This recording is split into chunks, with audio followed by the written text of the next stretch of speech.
I'm thinking, well, we wouldn't really need to sweeten the sauces on savory dishes. A, if we had enough fruit before the savory dish, and B, if we're going to sweeten our savory dish, doesn't that sort of defeat the purpose of having a savory dish? Life is so sweet.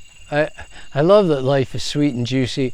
I love that I'm eating dessert at the beginning of every meal. I had papaya, no, take it back. I had watermelon this morning for breakfast. I had papaya last night, was so good that I went back for thirds.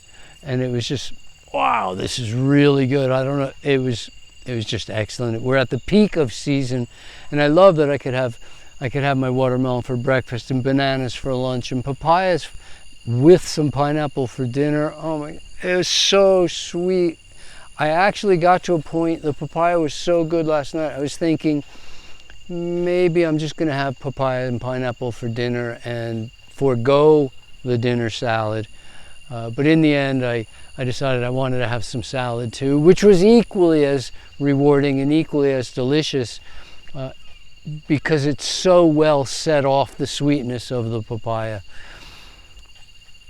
And I'm wondering, like, if I had a sweetener,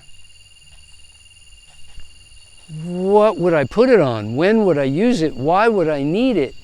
I'm certainly not going to put a sweetener on my bananas.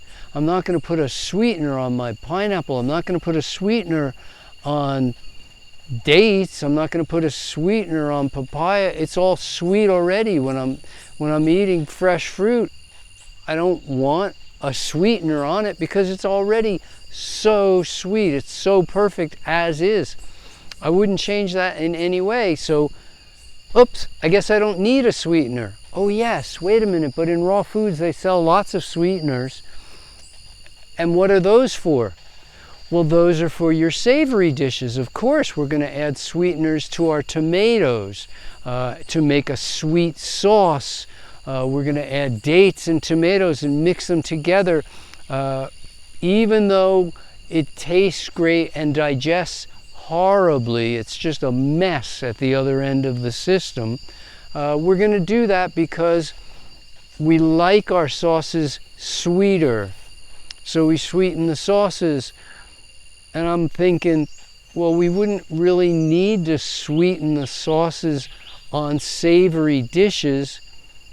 A, if we had enough fruit before the savory dish, and B, if we're going to sweeten our savory dish, doesn't that sort of defeat the purpose of having a savory dish if we need to turn it into a sweet dish in the first place?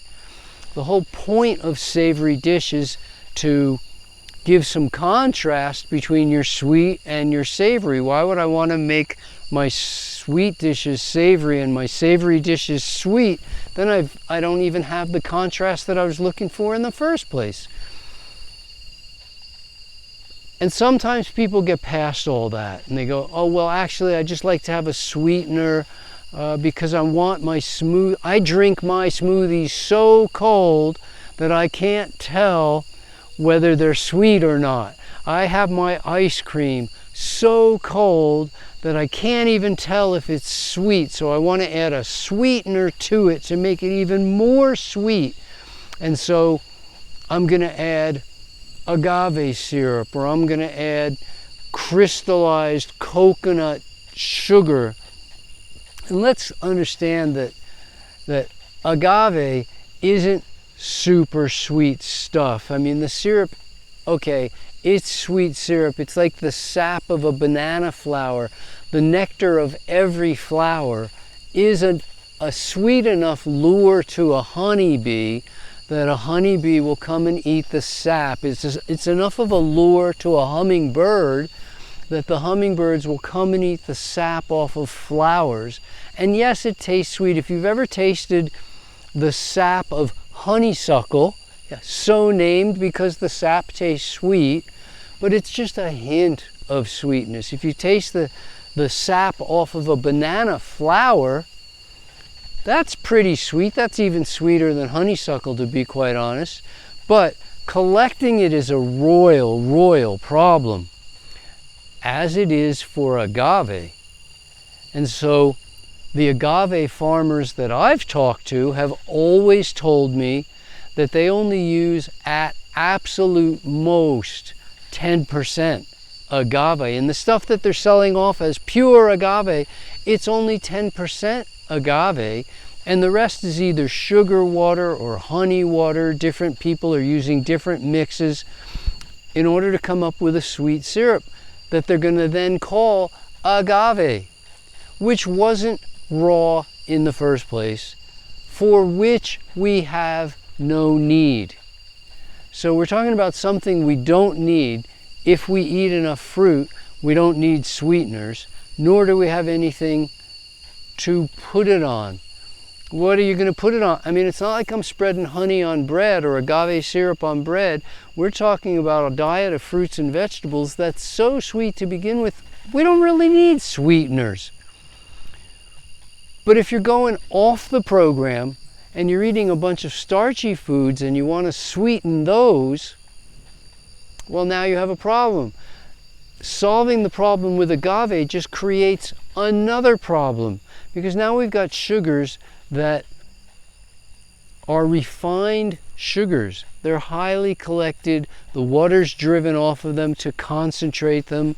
When we talk about coconut sugar or other types of crystalline sugars, we're talking about stuff that has been processed quite a bit. And in order to make sense of that, yes, to the body, sugar's sugar. I understand when people say, oh, well, to the body, sugar's just sugar. And that's true, even though there are loads of different kinds of sugars, from galactose and sucrose and dextrose and maltodextrose. We know there's all kinds of sugars, including fructose and glucose. And some of the sugars are so complicated that they don't even taste sweet to the human tongue anymore, and we call those starches. But they're still just complex storage forms of sugars. The body's going to break them down into the body, sugar, except that the body uses sugar along with a tremendous number of other nutrients, from phytochemicals to antioxidants to enzymes and coenzymes and vitamins and minerals. When we have that going on and we're trying to utilize sugars, we need all of the associated nutrients. Now, the body has some of that in storage. We can just use what's in storage. Sure, we can rob the body of its stores, but eventually we get into what I call nutritional bankruptcy or malnutrition, where the ratio of one nutrient to another starts to go off, or our supply of a specific nutrient dwindles, and then we're in trouble.